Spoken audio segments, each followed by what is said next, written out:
Hey everyone, it's Christine from Financial Dreams with Christine, and today I am doing a little catch up and trying to get my budgets closed out from January.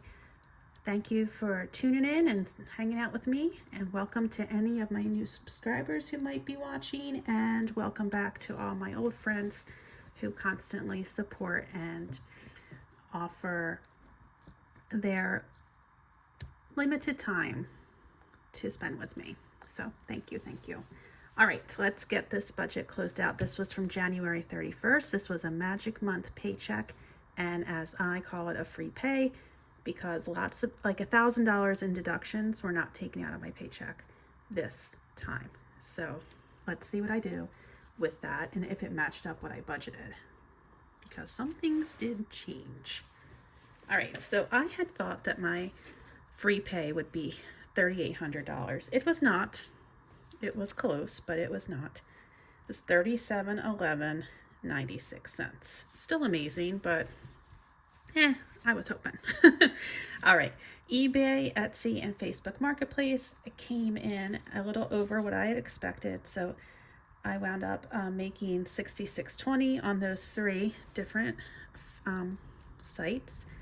And for the other category, I have been doing all these extra professional development that are grant-based, so I actually get paid to attend. It's usually for computer science or for climate education. So one of my first stipends came in, so I was able to make a little extra money, and let's add that up. You'll see that a lot because I have gone to so many of them, and I still have many to go. They're through different universities in my state of New Jersey. So I've got Rutgers going, Monmouth, Ramapo, Stockton, TCNJ, all different grants from the state of New Jersey. So I'm like, oh, I'll do it every single one of them if I can. Because I definitely need a little more background on both. All right, so we're at $38.78.16. I didn't have any fixed expenses because they were paid earlier in the month, and so we're going down to variable. All right, here's where things get a little bit wacky. Now, my daughter's parking permit for her school is $35 a month. It's actually not for the school, it's for the city. It's a small city, town, small city. Anyhow, $35 a month for the city, and then there was like a $5 convenience fee to buy it online. How convenient. And so it's $140, but that will get her through the end of the school year. Surprise health bill that I didn't know was coming my way from my surgery in July. So that was $398.30. Surprise, surprise. That's like the worst surprise ever. And then my son and I have been talking about going to Disney for a long time. So guess what? I booked a Disney trip. It's just like a 3-day weekend, but all right, so this $464.22, that's the $200 deposit.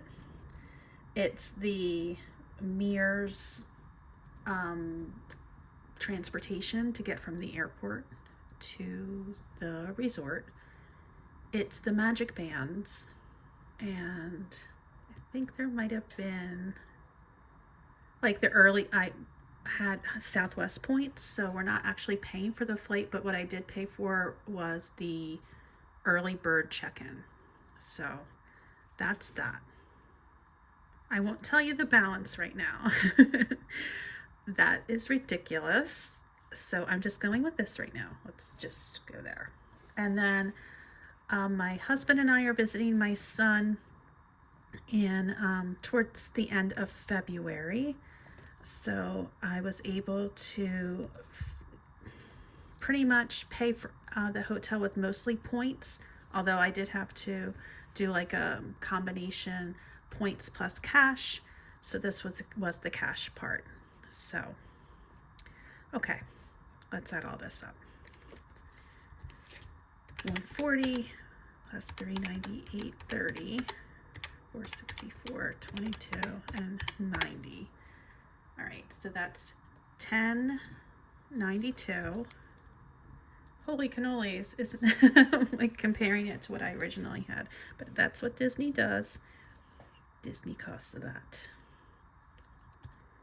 I haven't been to Disney since my kids were little, but my son has just been, I mean, he's 21. He just wants to go with mama. So that's what we're going to do.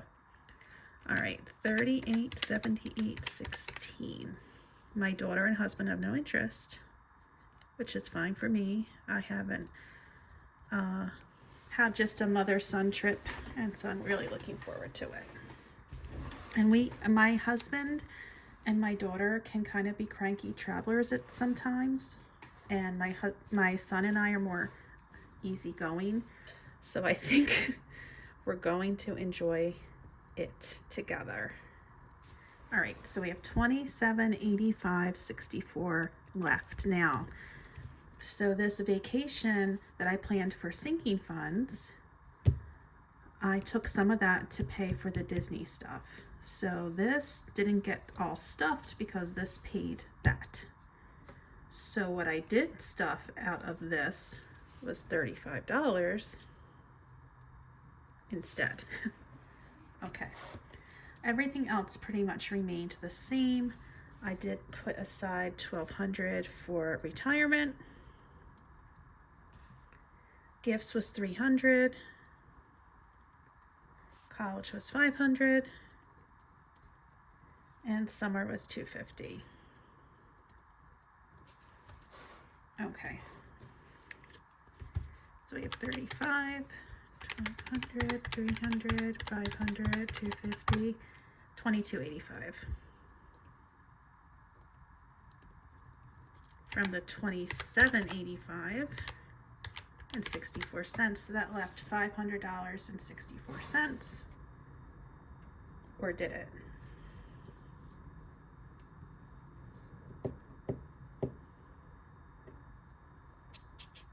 I'm just checking my other, I have like a little cheat sheet next to me, and I want to make sure that I had it right, because sometimes I make huge mistakes.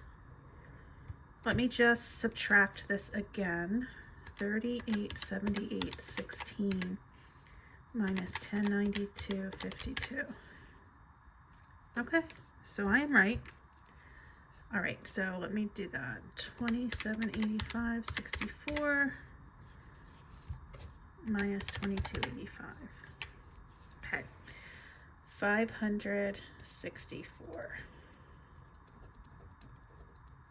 Okay, so things go a little bonkers here. No, not super bad. So I did need to roll over $500 because with this paycheck coming so late in January, the first paycheck in February is like February 14th or something. So I needed to have money to pay for those early bills. And I didn't put any money in electronics as I had planned, but I still had put money in for low priority. So what you're going to see here is that I am going to go into the negative for my actual spending for this budget. So that came to $536.